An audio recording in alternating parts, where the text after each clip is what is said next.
मज़ीद बात करें हम पाकिस्तान और नीदरलैंड्स के होने वाले मैच की हवाले से। पाकिस्तान ये मैच जीत चुका है, लेकिन जो उनकी गलतियां हैं उस पर हम बात करें। अजहर भाई की तरफ मैं जाऊंगी। अजहर भाई, अब हमें कौन सी ऐसी, ठीक है एक तो मैच हो गया है, अब हमें कौन सी चीज़ें हैं जो सीखने की ज़रूरत है, जो हम अगले मैच में या अगले मैचेस में हम रिपीट ना करें? I think very simple. अगर आप थ्रू आउट का देखें आज का मैच, तो इसमें आपकी बहुत पॉजिटिव्स है, ठीक है, लेकिन थोड़ी सी चीज़ों पे आपको शार्पन अप करना पड़ेगा। जैसे हमने बात की अभी, फर्स्ट 6 ओवर में जब आप बॉलिंग करते हैं तो उसको आपको थोड़ा सा बेहतर करना पड़ेगा। आज हमने देखा है कि साइम को हमने यूज़ नहीं किया फर्स्ट 6 ओवर में। नॉर्मली हम साइम को यूज़ करते थे, आज हमने सलमान से 3 ओवर अप फ्रंट करवाए।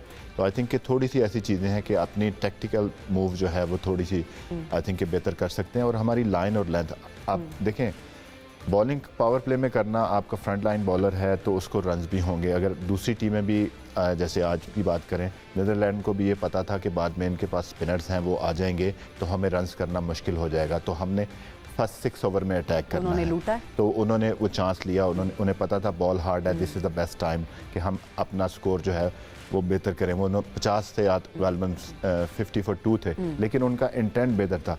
तो हम अपनी चीज़ों को बेहतर कर सकते हैं कि क्योंकि जब आप इस बड़े टूर्नामेंट में जाते हैं, छोटी छोटी चीज़ें हैं कि इनको आप कर सकते हैं। आज fielding was outstanding through out, जो है ना, हमने देखा है कि ग्राउंड फील्ड वाज गुड। और उसके बाद जो है ना कैचेस, मतलब जो उस्मान खान ने जो पहला कैच पकड़ा, फिर बाबर और शाहीन का जो कैच था, I think outstanding. Catch miss नहीं हुआ आज शदाब से एक कैच कॉटन बोल्ट था जो वो उनके पास आया था, लेकिन वो बहुत एक्स्ट्राऑर्डिनरी शॉट थी, तो वो मिस हुआ।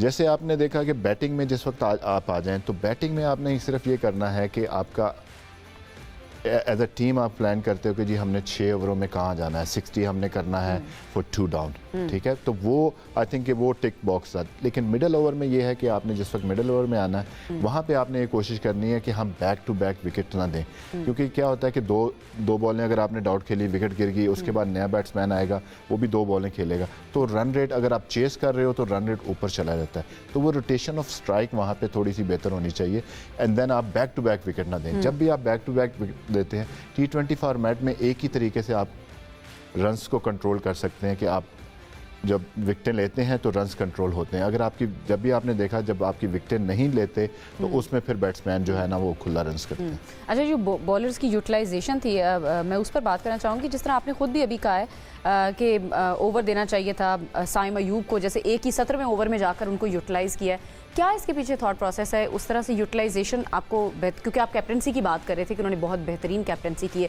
बॉलर्स की ओवरऑल यूटिलाइजेशन से आप सेटिस्फाइड है कि इसी तरह ही होनी चाहिए? देखें, आपके पास ऑप्शन जब इतनी ज़्यादा आ जाती है ना, अगर आपके पास 5 बॉलर हों, आपको पता है ये मेरा पावर प्ले का बॉलर है, ये है, आपके पास लग्जरी है इस वक्त। आपके पास स्पिनर 2 ऐसे हैं, इब्रार भी है, नवाज भी पावर प्ले में बॉलिंग कर सकता है, प्लस आपके फास्ट बॉलर। अगर आप देखें, अर्ली ऑन बॉल स्विंग हुआ है, हमारी थोड़ी सी लाइन बेहतर नहीं थी, लेकिन बॉल स्विंग हुआ है। इसी वजह से उन्होंने कहा कि मॉइस्चर जो है, कंडीशन ऐसी है, अर्ली स्टार्ट है, तो उस पर उन्होंने, कप्तान ने सोचा होगा कि मैं फास्ट बॉलर के साथ जाता हूँ। तो आई थिंक कि ओवरऑल जो है ना, ये चीज़ें सीखने की हैं। अब नेक्स्ट मैच में उनको पता चल जाएगा कि हमारा मैच भी सेकंड हाफ में है, तो हम स्पिनर के साथ जाएं। और स्पेशली जब आप ऐसी टीमों के खिलाफ खेलते हैं जो स्पिन को इतना अच्छा नहीं खेलते जितना वो पेस को अच्छा खेलते हैं, तो उनके खिलाफ आई थिंक कि हमने देखा, जैसे ऑस्ट्रेलिया के खिलाफ हमने स्पिन से अटैक किया था, फास्ट बॉलर को हम बाद में लेके आए। तो ये आपके प्लान्स हो सकते हैं, आप टैक्टिकल चेंज कर सकते हैं। तो वो आहिस्ता आहिस्ता ज़ाहिर एक्सपीरियंस के साथ फिर हमारे कैप्टन जो है वो सीख जाएंगे। अच्छा, शाहीन से भी मेन हमारे बॉलर हैं और उनसे भी 3 ओवर्स कराए, 1 ओवर उनसे भी नहीं कराया। आप सलमान की जो कैप्टनसी है उसको कैसे देखते हैं, यूटिलाइजेशन ऑफ प्लेयर्स और जिस तरह वो आगे बढ़ रहे थे उस सारी सिचुएशन में? देखिए, जितना सलमान की अगर बात करूं, जितना शायद सलमान अली आगा क्रिटिसिज्म से गुजरा, शायद ही कोई कप्तान गुजरा हो, क्योंकि जितना वो प्रेशर सिचुएशन उसके ऊपर रही, और खास करके जब इंडिविजुअल ऐसा परफॉर्मेंस ना हो तो डेफिनेटली वो साइकोलॉजिकल प्रेशर बिल्ड कर रहा होता है। एक दिन पहले मैच के भी ना, अगर आप शीशे के सामने खड़े हो, बहुत सी चीज़ें दिमाग में आ रही होती हैं, उसको उस चीज़ से निकल के आपने सीरीज़ बैक टू बैक जीती। ऑस्ट्रेलिया की बात कर लें, श्रीलंका में आपने अच्छा परफॉर्म किया, जो उसने 300 को स्ट्राइक रेट टच किया 1 डाउन में जाके, तो एक कॉन्फिडेंस आपको मिलता है उस चीज़ से। और लोग अब कहने पे मैं भी मजबूर हो गया कि यार नहीं यार, है कर सकते हैं हम लोग, शायद टाइम थोड़ा चाहिए। जो हम बात करते हैं, मैं भी जज्बाती सब होते हैं ना, क्योंकि पाकिस्तान की टीम हम चाहते हैं कि परफॉर्म करें, लेकिन टाइम आपको चाहिए। अब सलमान अली की बात करें, लेकिन थोड़ा सा मुझे ये ज़रूर था, अजहर भाई से मैं भी ऑफर भी बात कर रहा था कि जब हंट इन पेस की बात करते हो, शायद पाकिस्तान टीम जो वो लोड मैनेजमेंट की बात आती है, डेफिनेटली जो मैनेजमेंट वहाँ बैठी है वो हमसे बेहतर समझती है कि किस तरीके से करना है। लेकिन जब आप वर्ल्ड कप का स्टार्ट करते हो तो आप अपनी फुल स्ट्रेंथ से जाते हो।